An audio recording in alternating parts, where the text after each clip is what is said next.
Bom dia, meninas. Hoje é dia do meu devocional. Meu nome é Beth Rolim e estamos iniciando um devocional da Igreja Metodista Wesleyana de Cachoeira Paulista. Eu escolhi para a gente conversar, para a gente estudar, para a gente refletir o Salmo 126, que é o Salmo do consolo para os que choram. Então, vamos lá. Quando o Senhor restaurou a sorte de Sião, ficamos como quem sonha. Então a nossa boca se encheu de riso e a nossa língua de júbilo. Então entre as nações se diziam: grandes coisas o Senhor tem feito por eles.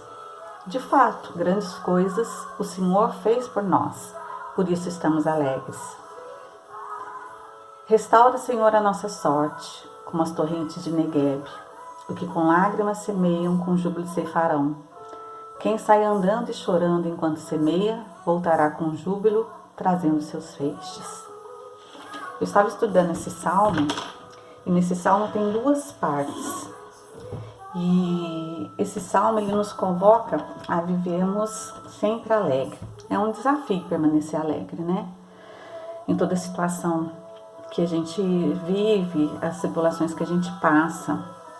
Mas aqui nos chama a como viver alegre quando a vida está cercada de problemas. Então Deus deseja que os seus filhos tenham um espírito tranquilo e de gratidão. Mas como fazer isso? Eu anotei algumas coisas aqui do meu estudo.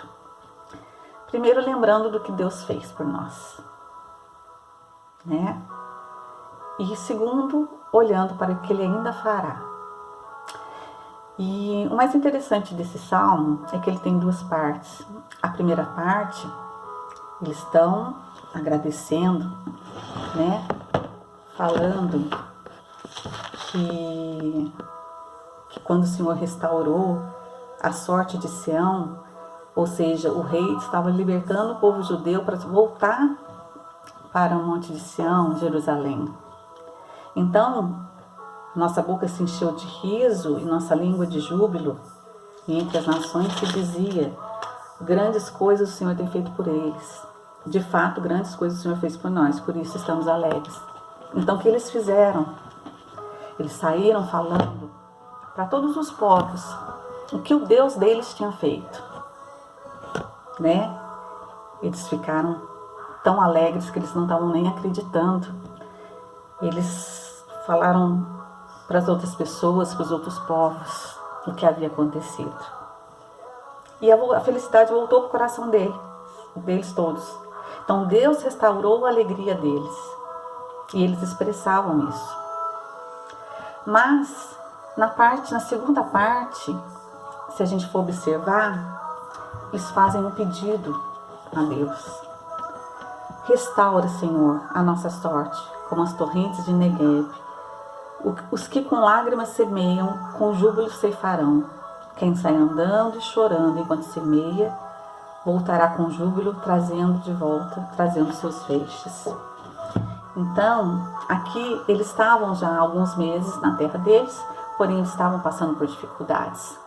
Alguns queriam fazer o seu próprio comércio, estavam preocupados com outras coisas e haviam esquecido de Deus, do que realmente importava. Então, esse semeando com lágrimas, quer dizer, se alegra olhando para trás e olhando para frente, né? Na ação que Deus vai fazer. O que acontece com o nosso coração, ele vive um momento atual. Então, o que nós temos que fazer? Orar, viver em esperança, e que a gente tenha que semear com lágrimas, mas o coração tem que se encher de expectativa, né?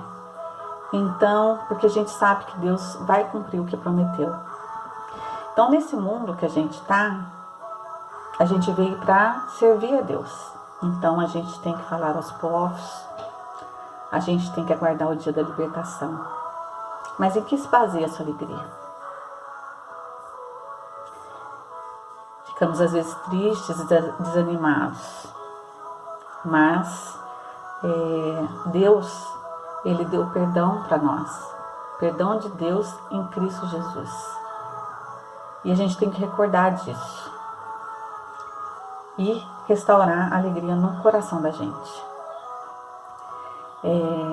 Eu posso dizer para vocês que ontem eu escutei uma palavra do pastor em que ele disse que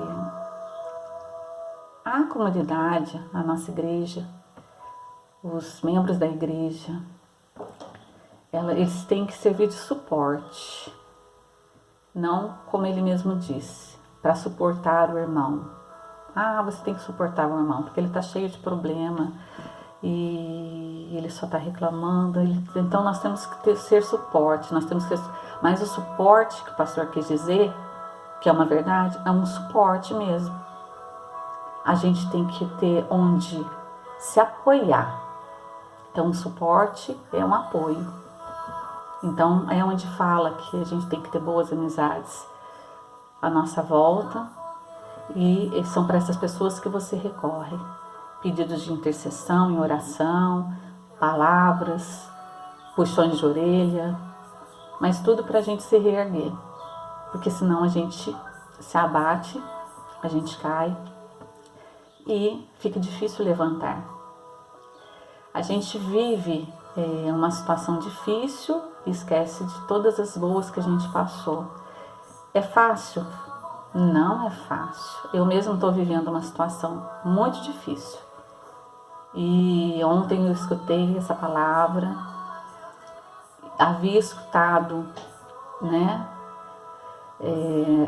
de uma outra pessoa muito importante na minha vida dentro da igreja. E realmente é verdade, A gente às vezes escuta o que a gente não quer escutar, mas a gente não tem que escutar o que a gente quer, a gente tem que escutar o que a gente precisa escutar. Então vamos orar e agradecer a Deus, Senhor, eu peço perdão por ter passado por essa situação, por estar passando por essa situação, de forma em que por vários momentos eu me desanimei, me desesperei, me amargurei, e o Senhor só vem me abençoando. Senhor, ouve a minha oração. Eu peço pelos aflitos, pelos desesperados. Senhor, permanece, Senhor Jesus, com eles. Faça, Senhor, com que boas pessoas estejam do lado deles, dando suporte, ajudando a enfrentar, a passar por esses momentos. E, Senhor, crer, como eu creio, na vitória. É questão, Senhor, de paciência, coisa que nós não temos. Eu peço perdão por isso. E, Senhor, eu agradeço imensamente pelas pessoas que eu tenho à minha volta. Pelo meu pastor, pelos membros da igreja, pela equipe da liderança, por todos aqueles que estão empenhados, Senhor, em orar pelas pessoas que estão passando por dificuldade. É em seu nome, Senhor Jesus, que eu lhe agradeço. Amém. Irmãos, tenhamos um dia abençoado, uma semana abençoada e firmes na palavra. Amém?